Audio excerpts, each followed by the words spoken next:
நடிகர் அண்ட் தாவேகா தலைவர் விஜய் மற்றும் நடிகை த்ரிஷா இவங்க 2 பேரும் சென்னை திருவான்மியூர் கல்பாதி சுரேஷோடைய மகன் திருமணத்துக்கு ஒரே கால பங்கேற்றாங்க. இந்த வீடியோ இப்போ சோஷியல் மீடியால வைரல் வருது.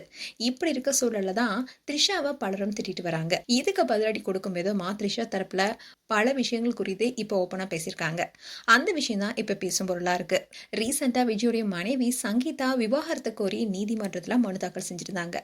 இந்த ஜோடிக்கு 1999ல திருமணம் நடந்துச்சு. அண்ட் இவங்களுக்கு திருமணமாக 27 வருடங்கள் ஆயிடுச்சு.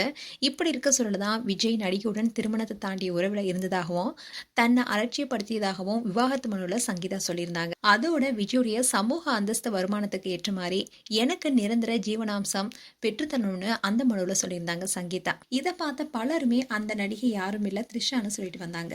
அதோட சங்கீதா தொடர்ந்துள்ள இந்த மனு ஏப்ரல் 20 அன்னைக்கு விசாரணைக்கு வர இருக்கு. அதே மாதிரி விஜய் தரப்புலையும் நீதிமன்றத்துல ஆஜராகணும்னு சொல்லியிருக்காங்க. இதற்கிடையில தான் விஜயும் த்ரிஷாவும் ஒரே கார்ல திருமண நிகழ்ச்சிக்கு சென்று வந்திருக்காங்க. இதை பார்த்த பலருமே அதிர்ச்சி அடைஞ்சிருக்காங்க. அதுவும் சோஷியல் மீடியால த்ரிஷாவை இப்ப திட்டவும் ஆரம்பிச்சிருக்காங்க.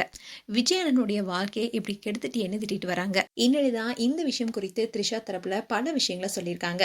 அதாவது விஜயும் சங்கீதாவும் பல வருடங்களா பிரிஞ்சுதான் வாழ்ந்துட்டு வராங்க.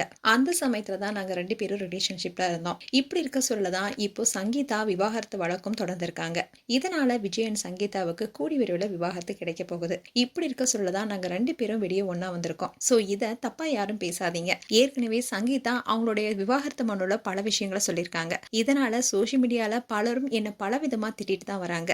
இப்படி இருக்க சொல்லல நாங்க 2 பேரும் வெளியே வந்தாதான் உண்மை என்னன்னு தெரிய வரும். அதே மாதிரி முறைப்படி விஜய்க்கும் சங்கீதாவுக்கும் விவாகரத்து பெற்றதுக்கு அப்புறமா தான் நாங்க 2 பேருமே திருமணம் செய்து கொள்வோம்னு அவங்க தரப்புல சொல்லப்படுது. சோ இதன் மூலமா சங்கீதா கேட்ட ஜீவனாம்சத்தை விஜய் தரப்புல கொடுக்க முடிவு பண்ணிட்டாங்க. அண்ட் அதே மாதிரி இவங்க 2 பேருமே விவாகரத்துக்கு சம்மதம் தெரிவிக்கிறதுனால கூடிய விரைவில் இவங்களுக்கு விவாகரத்து கிடைச்சிடும். சோ இதை தொடர்ந்துதான் த்ரிஷாவை 2வது திருமணம் செய்து கொள்ள இருக்காரு. அதே மாதிரி தாவேகா தலைவரான விஜய்க்கே முக்கிய பலமா த்ரிஷா தான் இருப்பாங்கன்னு சொல்லப்படுது. இதன் காரணமா தான் இவங்க 2 பேருமே இப்போ ஒன்னா சேர்ந்து வந்திருக்காங்க. இதை பார்த்த ஃபேன்ஸ்ல பல பேரு விஜயும் த்ரிஷாவையும் திட்டிட்டு வராங்க. இப்படி எதுக்காக ஒரு பெண்ணுக்கு துரோகம் பண்ணீங்க, விஜயனா நீங்க இப்படி பண்ணுவீங்கன்னு நாங்க எதிர்பார்க்கவே இல்லைன்னு சில சொல்லிட்டு வராங்க. இன்னொரு பக்கம் விஜயோட தீவிர ரசிகர்கள் என்ன சொல்றாங்கன்னா இந்த ஜோடி பொருத்தம் ரொம்பவே நல்லா இருக்கும்னு சொல்லிட்டு வராங்க. மேலும் விஜய் த்ரிஷா குறித்து உங்களுடைய கருத்துக்களை கமெண்ட் செக்ஷன் சொல்லுங்க. இது போன்ற வீடியோஸை பார்க்க நியூஸ் தமிழ் கிட் சேனல் சப்ஸ்கிரைப் பண்ணுங்க. மறக்காம நோட்டிபிகேஷன் பட்டனை கிளிக் பண்ணுங்க.